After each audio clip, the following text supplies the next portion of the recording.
Jean, merci d'être avec nous aujourd'hui. Alors, on va parler de quelque chose qui agace beaucoup les amateurs, surtout que le vin coûte de plus en plus cher. Ce sont les défauts du vin. Alors, comment on en arrive à synthétiser ces défauts? D'abord, quels sont-ils, ces défauts? Oh, le plus grave, celui qui fait peur à tout le monde, c'est le goût de bouchon. On va commencer par ça. Parce qu'il n'y a rien de plus terrible que quand on invite des amis à la maison et puis qu'on ouvre que cette bouteille, on l'a gardée depuis longtemps et il ne faut pas dire autre chose, elle est bouchonnée. Je dirais quand on a le moindre doute, il ne faut pas hésiter à faire trancher, soit par ceux qui sont autour de la table. Voilà. Et les femmes, souvent, ont un nez remarquable pour déterminer le goût de bouchon. Ou bien, effectivement, si le restaurateur est de bonne foi, on le fait arbitrer. En reconnaissance, absolument. Par rapport à tous les avantages qu'elles ont déjà sur nous, c'en est encore un supplémentaire. Jean, le goût de bouchon, vous avez réussi à le matérialiser facilement ou pas? Alors, j'ai eu la chance, au moment où j'ai créé le nez du vin, août 1981, j'avais mis l'arôme du goût de bouchon dans mon livre et je ne l'avais pas encore trouvé. Et à ce moment-là, un chercheur suisse avait découvert que cela provenait d'une molécule qui s'appelait le 2,4,6-trichloroanisole, le TCA, maintenant que tout le monde reconnaît et que tout le monde redoute, surtout les fabricants de bouchons, et qui en ont une peur terrible. Jean, là on a parlé du plus connu, oui. le goût de bouchon, mais les principaux défauts du vin sont lesquels et surtout de quoi proviennent-ils? Alors, il y a deux grandes familles. Je dirais, la première grande famille, c'est l'excès d'oxygène.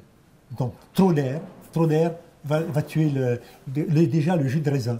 Le jus de raisin, si on le met en le sortant du pressoir et qu'on le laisse un moment à l'air libre, il va brunir très rapidement. Donc il y aura déjà un arôme de goût de pommelette qui va arriver.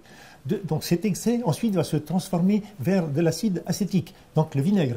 Pourquoi? Parce que dans tous les vins, il y a un petit peu d'acide acétique. Et celui-ci, au contact de l'air, se développe à vitesse grand V. C'est pour ça que quand on laisse une bouteille ouverte quelques jours sans bouchon, on retrouve du vinaigre. La deuxième grande famille de ce qui provoque les défauts du vin, c'est aussi l'inverse. Donc c'est un manque d'oxygène, un manque d'aération, un fût qui n'a pas été transvasé, passé d'un fût à l'autre pour l'oxygéner. Et alors à ce moment-là, il va prendre un goût de réduit. Donc, et au pire, si on va à l'excès, on va avoir un arôme d'œuf pourri, que je signale ici. Tous ces arômes-là, ces molécules qui sont terribles, elles sont à petite dose, finalement. C'est quoi les principales mauvaises odeurs, les mauvais goûts qu'on retrouve dans le vin?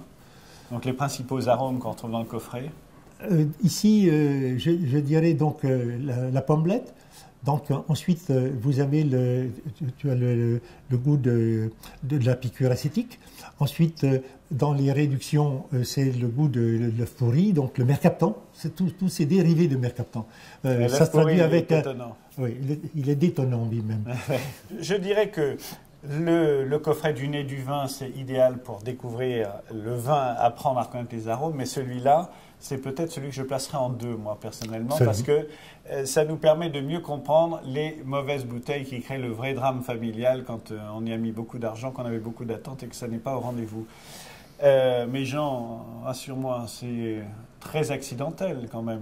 Oui, c'est vrai, tout à fait. C'est vraiment accidentel. On a quand même maintenant, grâce aux travaux de l'œnologie, on sait vraiment ce qu'il faut faire pour ne pas avoir ces problèmes. Donc, je pense que tous les vignerons, s'ils ont un minimum d'attention et d'études avec les stations œnologiques qui sont autour de chez eux, je pense qu'ils peuvent éviter très facilement tous ces défauts qui se trouvent dans notre coffret. C'est d'ailleurs à ça qu'on connaît un bon vigneron. Voilà. Merci Jean.